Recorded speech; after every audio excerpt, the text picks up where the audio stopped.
Hey everybody, my name is Johanna Dinsdale from Secret Success Hypnosis Clinic. And I am Max Hindle, and I am a hypnotist, and I help people rewire their mind to heal from anxiety and fears. Max, it's so nice to meet you. And I have a lot of questions about conversational hypnosis. I know that you're a huge success on YouTube and Instagram and also TikTok.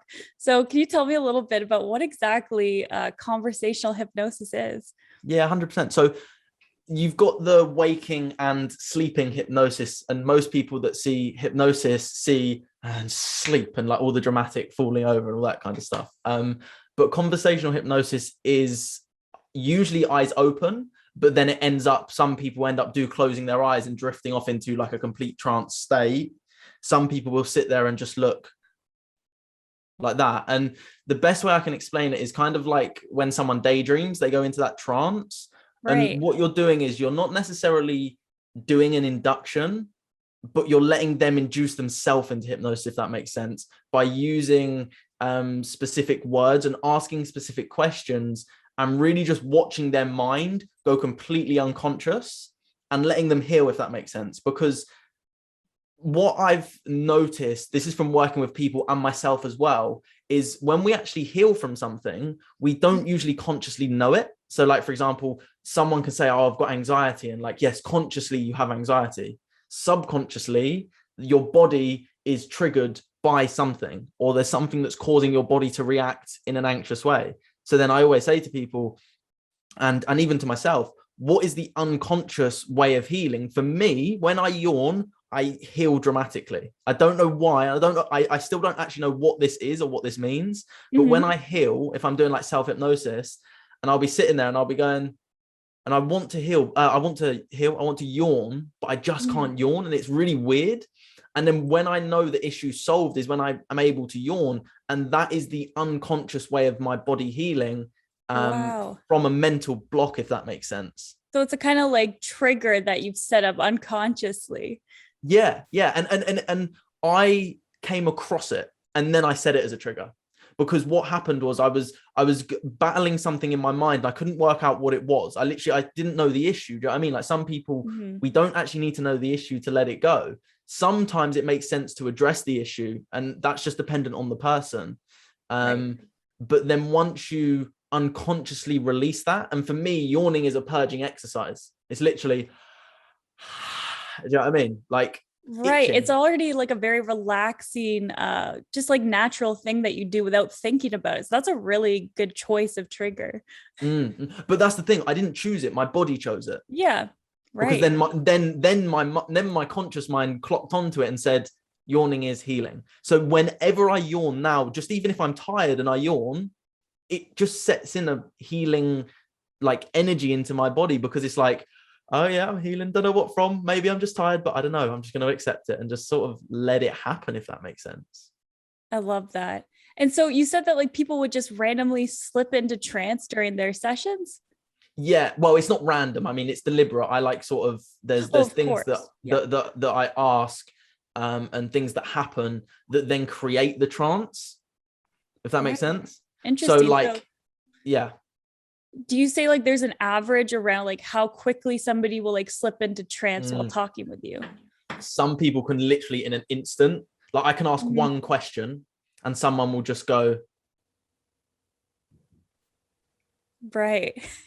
and then you literally watch them. And obviously you're a hypnotherapist as well, Mhm. and when you can watch in someone's face, their face may go a bit red, their eyes will just glaze over, and they just look like, they just look zoned out, if that makes sense. And what you're looking for is that zoned out space. And then it's sort of just encouraging it as well, and being like, and what I learned from one of my mentors was, one of the coaches, I went on one of his courses, and he calls it unconscious moments. And it's just Mhm. watching people have an unconscious moment to sort of actually rationalize in their mind, because hypnosis is just a brainwave at the end of the day. Do you know what I mean? And you Mhm. know that hypnosis is a brainwave. Once you reach a certain level, then you're going to be in that hypnotic trance, that trance-like state. And if you can sort of put, what's it like, an awareness in that state of like an issue. So for example, let's say someone's scared of scared of something. Let's say they're scared of spiders, as an Mm-hmm. example. I use a generic one, actually. I use anxiety because so many people now have anxiety. It's actually figuring out what is causing the anxiety. And then you realize in their mind, they're like, oh, I'm literally around people who don't value me. Because I could say that to them, but it doesn't compute. Like, do you know what I mean? Like, I could say to anyone, like, oh, you need to stop smoking. Yeah, I know. But until they go, I need to stop smoking, that's where the change actually happens. The And big difference there. Yeah, exactly. definitely. And I suppose with hypnosis, conversational hypnosis is it's getting them to actually say it, because I don't say anything. I just there's sort of like a theory, there's a process that you follow that gets people to say it, and then you're like, maybe that's the answer. I don't know. Is that the answer? And it's kind of like sitting there and watching them like process it and be like, yeah, that is the answer. That's And the I did epiphany this moment. yeah. And that epiphany, that doesn't have to take 10 years to get to. Yeah. Because I always say, like, healing, I always do a little drawing of like two little stick people. One is healed and one is not, or one is successful and one is not. What is the difference between the two stick people? It's not a period of time, it's an epiphany. It's an idea that gets them to that place of healing, of success. But that could take a day, that could take a year, that could take 10 years. And that's what I like to encourage people is, it doesn't have to take 10 years, but also some of the stuff we do go through is part of the healing journey. Do you know what I mean? Like, the breakup we do go through is actually part of that healing journey to then realize our self-worth. Then, and it's taking, I suppose what it is just shifting the whole perspective on everything and looking at it from a whole different way of thinking. And like Wayne Dyer said, when you change the way you look at things, the things you look at change. And the same scenario you were looking at was like, I suppose, yeah, that's not at all what I thought about it. That's so interesting. So you kind of structure it a little bit, but I get like it's free flowing, right? Conversational as well. Interesting. I But think like, is there an all of induction at all? not in the conversational stuff. It really depends what I'm doing. And I assess it based on the person. I feel like it's very difficult to have like a full structure to a session. Like, I feel like it's very difficult because not everyone is the same. Do you know what I mean? Like, if I'm doing it, so if I do like in-person hypnosis, a lot of the time I'll do like a rapid induction, and I'll get them to stare at my forehead. I'll shake their hand and I'll jolt them into sleep. And that's one of the things that I'll do. There's like all those rapid inductions that you can do, or you can do like the magnetic fingers, you can do magnetic hand, all those type of things, but you don't need to do them. I suppose for the more theatric side of things, like if you're trying to make something more entertaining, it makes the video entertaining when I'm doing it. And people love watching inductions. But yeah, the induction with conversational hypnosis is just wait. It's basically asking specific questions and waiting until they go into trance, basically. Like I said, that may happen in an instant, that may take a couple of minutes, but it doesn't really take much more than 5 or 6 minutes, I suppose. So it's quite a quick process anyway. Yeah. And you can tell, right, when people are starting to slip into that hypnosis too. Exactly. And then as a hypnotist, it's your job to pretty much say to them, to be like, what you're doing is perfect. And then you watch them and they'll go like that. And when you watch that, and then it's encouraging, what was that? Do you know what I mean? Like, what just happened there? And a lot of people that aren't hypnotists or hypnotherapists and don't understand hypnosis, to them that sort of builds even stronger belief the power of hypnosis, because it's like, whoa, they can see this going on within me. How are they seeing this? And that builds the rapport that much more, and then actually sort of helps the trance, if that makes sense. And it's all those little things like, you're doing perfect, you're doing great, all that kind of stuff, which really does sort of encourage that the hypnotic process. Oh yeah, rapport is everything. I always say that. So important. All right. So I guess, would it be possible to do like a little example, a little demo?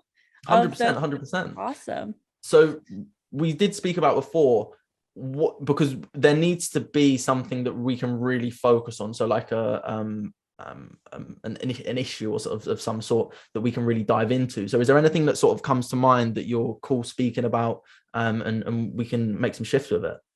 Yeah, definitely. Well, of course, like during, what's going on the past few years, with the virus. I feel like I gained a little bit of, that, what do you call it, quarantine lockdown weight. So I'm looking to release that. And I'm sure a lot of other people are dealing with the same thing. So I thought it'd be a good choice. So, people can listen along and maybe take in their own, interpretation of the conversational hypnosis. 100%, 100%. And again, to anyone listening, this is how it works. Like, you can't structure for that. Do you know what I mean? Like, because also, and I'll explain at the end sort of what we're doing. But my question to you, Joe, just to start off with, is can you just sort of elaborate on that lockdown quarantine sort of weight that you feel like you've gained? Sure. So I think it was kind of like a break of habits, which is interesting because like my slogan for my clinic is break the bad habits. Right. So yeah. So during the issues there, it was a lot of staying at home, a lot of, bad eating because you're stuck at home. Mm-hmm. So I'm looking to create, more healthy, eating habits and, focus on just having a better relationship with food as well. So not be so stressed about it and just naturally choose those, healthy eating habits. Okay. So you feel like the bad foods that you have been eating has been stressing you out, and what would you say that is causing you? Yeah, I guess when it comes down to it, probably stress for sure, because causing you stress. Well, just stress is causing bad eating, I think. Stress is causing bad eating. Yeah, because I've quit a lot of things. Like I used to be a smoker. I quit that with hypnosis. And, Amazing. like I used to drink. I quit that with hypnosis. But this is kind of like the last thing where I'm just kind of struggling. There's a last piece that's not quite right. Yeah. So you've quit things before with hypnosis. You've already had proven success with smoking and drinking, which proves that you've already got a step up to quit this bad habit that's causing the stress, right? That's right. So I'm very optimistic. So stress causes the bad eating, and then does the bad eating cause more stress? I suppose so, yes. Yeah. And what does that do to you? What does the stress do to you? It just makes me feel a little low on myself. I like not as confident. Right. So when you feel stressed, you eat worse, then it causes less confidence. Then you feel a little low. And then what happens? No, it just kind of continues along, Right. Okay. Where does that, what's the confidence? What's the thing with confidence for you? I guess, it's like growing up, you're taught that like, there's like a goal weight, there's like a weight that you should be. So I guess when I'm outside of where I'm comfortable being, my confidence goes down. Right. So, and I don't want, and I just want you to say this to yourself, but do you know what the boundaries are where you want to be in between? Yeah. Okay, perfect. So, and let's say you're in that boundary right now. What does that do to you? If I'm in the boundary? Yeah, if you're like where you want to be. I just feel a lot better, like I like to buy clothes more. Right. Yeah, I sort of carry myself more confidently because I feel like I'm at the place where I'm happiest. So you feel at the place where you're happiest when you're more confident, when you're at your perfect weight and all this kind of stuff. Yeah. Okay, perfect.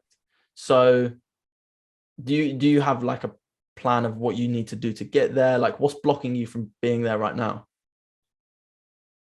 Probably the stress and like the impulsive eating, right? Like, if I'm doing work and I'm traveling back home, I'll just like quickly stop off and eat something. And it's interesting because I don't know, like I've tried a lot of different ways. Usually calorie counting is the one that works best for me. So I've finally gotten to the point where I'm like, okay, I'm gonna have to go back and do that, because Right. just trying to intuitively do it is not working. So what causes the impulsiveness? Yeah, I guess it would be the stress and the lack of planning food as well. Okay. So Yeah. this the stress and the lack of planning food. Right. The stress seems to keep coming up, doesn't it?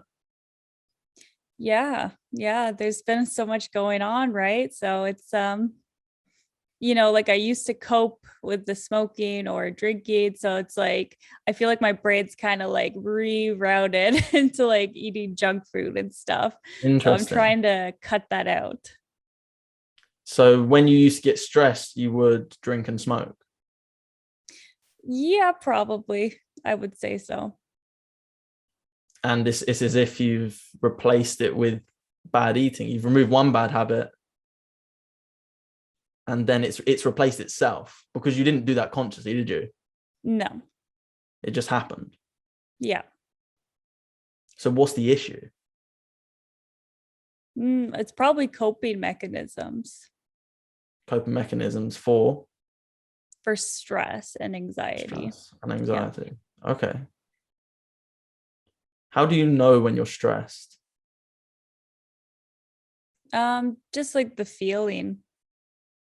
The feeling. What does it feel like to be stressed? Um, it's a great question. I guess like sort of more racing thoughts. Yeah, not thinking as clearly as I usually am. Right. How do you feel right now? I feel very relaxed. Where do you feel most relaxed?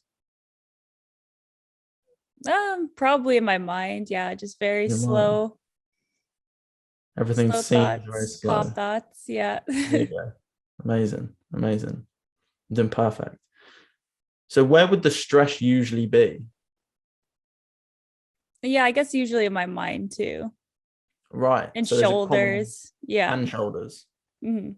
What does it feel like if you were to put yourself back in that place of stress? Tense and yeah, anxious. Can you expand on that? Usually like the racing thoughts, just like I like if I have a million things to do, I'm thinking about this and this and this. And I try to organize things. So I'll just be like so fixated on organizing things that it's almost like my willpower is getting drained. Right. Right. Like I'm just like I can't add in like all this. I have to go home and cook everything now. There's so much to it, isn't there? Yeah, So it seems difficult, doesn't it? definitely. Amazing. How do you feel? Yeah, I'm feeling very good. This is I'm really interested about like I do feel like I'm in trance right now. So Mm. I'm very relaxed. Just a nice conversation. And that's how it works, because when we have the conversation, your mind will be finding avenues to solve the problem that you don't even consciously have to think about. Just like your body digests food, you don't have to think about that. You just focus on eating the food. You Mhm. focus on the conversation and you say what you need to say, and your subconscious mind will begin to find avenues and routes that it needs to go down in order to make the shifts to break those bad habits. Feels good, doesn't it? Yeah, definitely. Amazing. What would need to happen, Joe, if you wanted to make that shift today? Like, what's stopping you from making that shift right now to really achieve the result that you want to achieve? Hmm. There you That's a go. great question. I'm not quite sure. You're not quite sure, are you? No. And that's why the issue's here, isn't it? Yeah. There we go. Amazing.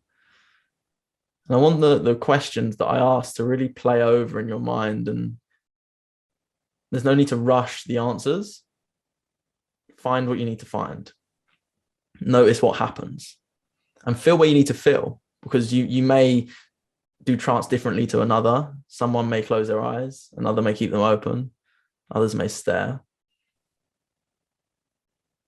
But what would have to happen for you to switch from this level of relaxation to be stressed right now?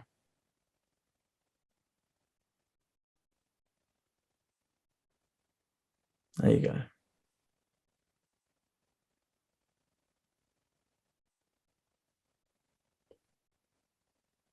There you go.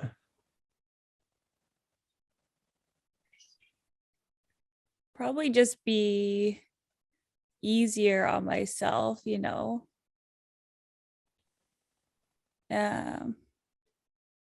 Being easier on yourself. Yeah, not hold such a high expectation with everything. You hold a high expectation on yourself, would you say? Yeah, And what does that do? that probably just stresses me out more. Right. So if you wanted to explain to someone who isn't stressed right now how to get stressed, would you tell them to have a high expectation of themselves? Is that how you would do it? Yeah. Amazing. So where is that high expectation? I'm curious. I guess it's like I've achieved so much, but You this have is like achieved so much, haven't you? I have. And this last thing, it's almost like I'm holding on to it Right. because it's the last thing that Because needs it's to the be last done. thing. Yeah. We don't want to just play for the last time. Like, think about it. There was a last time that we got picked up by our parents. There was a last time we saw someone. There's always a last one, a last time, isn't there? Yeah. What does that mean to you, having a last one?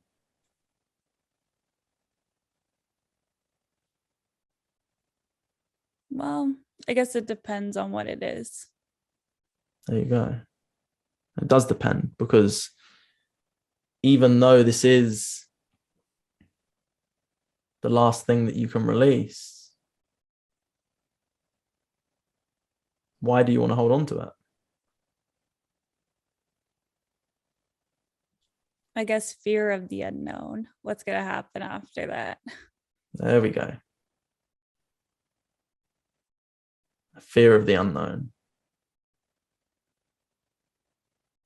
The weight isn't the issue. Confidence isn't the issue. Fear of the unknown. What are you fearful of?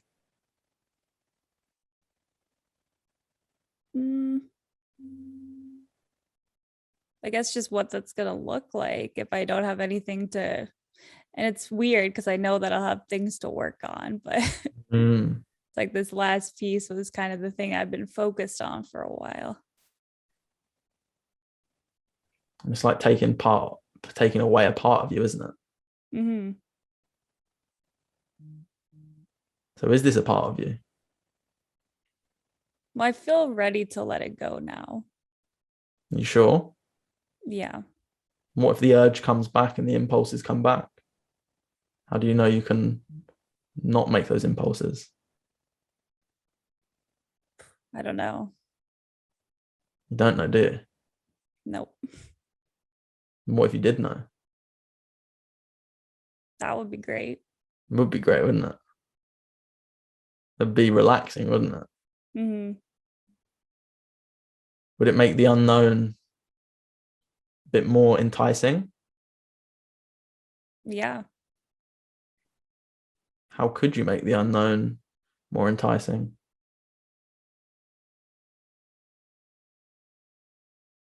Mm. It's a thought, isn't it? How could you make the unknown more enticing?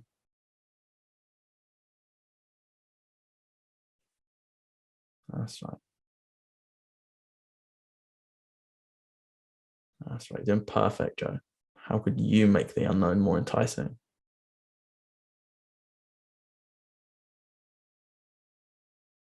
Yeah, it's weird because I do like the unknown. Like I like to go on adventures, do things. So Right. I So you guess do just like the unknown. yeah, I do. So just thinking of it that way. So what's the issue? Just moving past that. Moving past what? This sort of fear that's holding me back, but I don't really need it. You don't need it, do you? No. What's making you hold on to it? Mm. Well, it feels like I don't need to anymore. You don't need to, do you? No. Can you let that go? Yeah. What if an impulse comes back up? There you go. There you go. I just remember I like the unknown. You do like the unknown. Mm-hmm. You're sure that you like the unknown, aren't you? Mm-hmm. Because the unknown can bring great wonders, can't it? Yeah. Can bring adventure. There you go. The unknown can bring adventure. Doesn't have to be scary, does it? No. What are you feeling? Yeah, I'm feeling better about it. So what's the issue?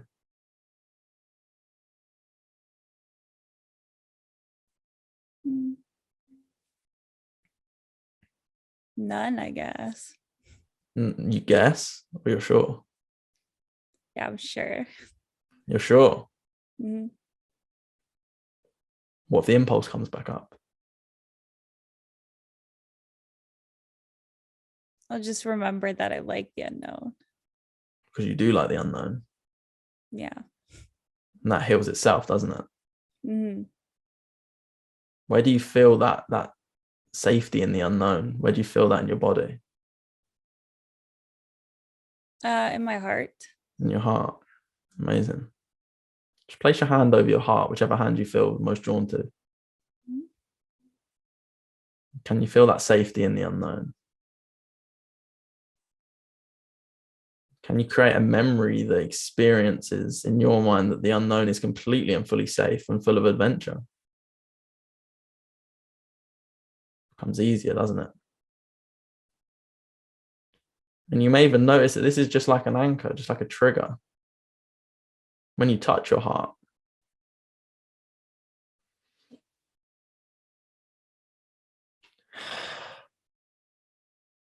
makes the unknown feel safe, doesn't it? Yeah.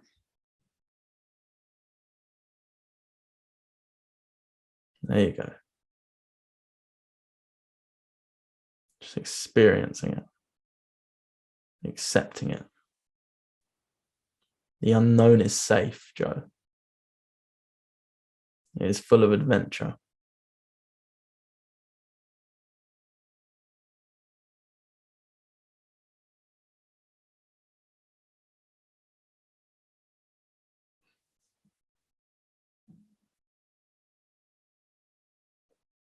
Wow.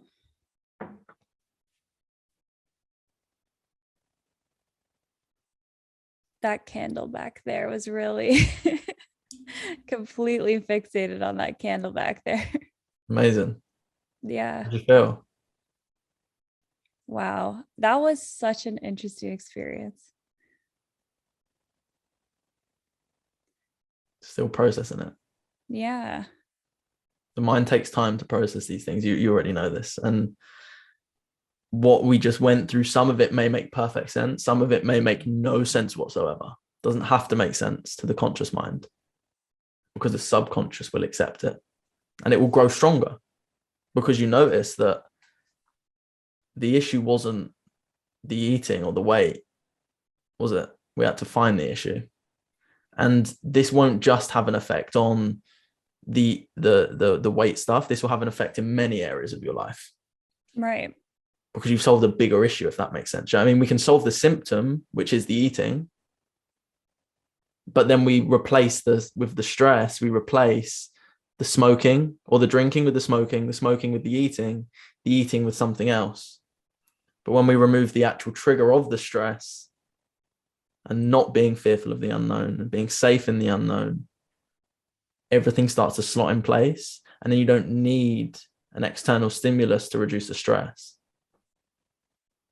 Wow. Interesting, isn't it? I just love that technique. Like, it's hard to even pinpoint what you did.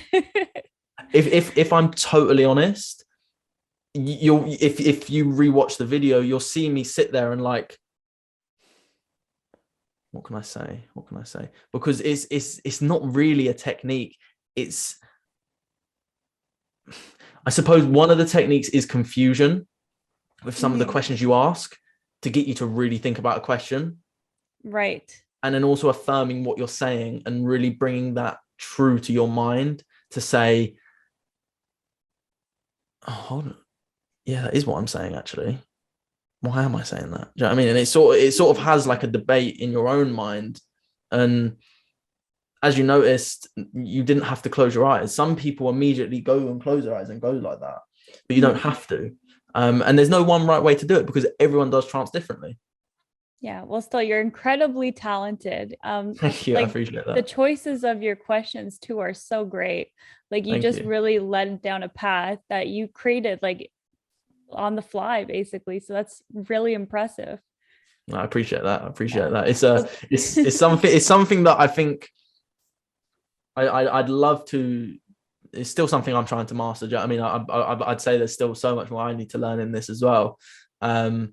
But I feel like it's something that a lot of people will benefit from, being able to understand how it works to work in a business, to work at a job, to be a good parent, to be a good friend, to be a good sibling, just to be and bring out the best in you and people around you. I personally believe it's a very powerful tool that we can use. Yeah, absolutely. Well, thank you so much again. I really appreciate your time.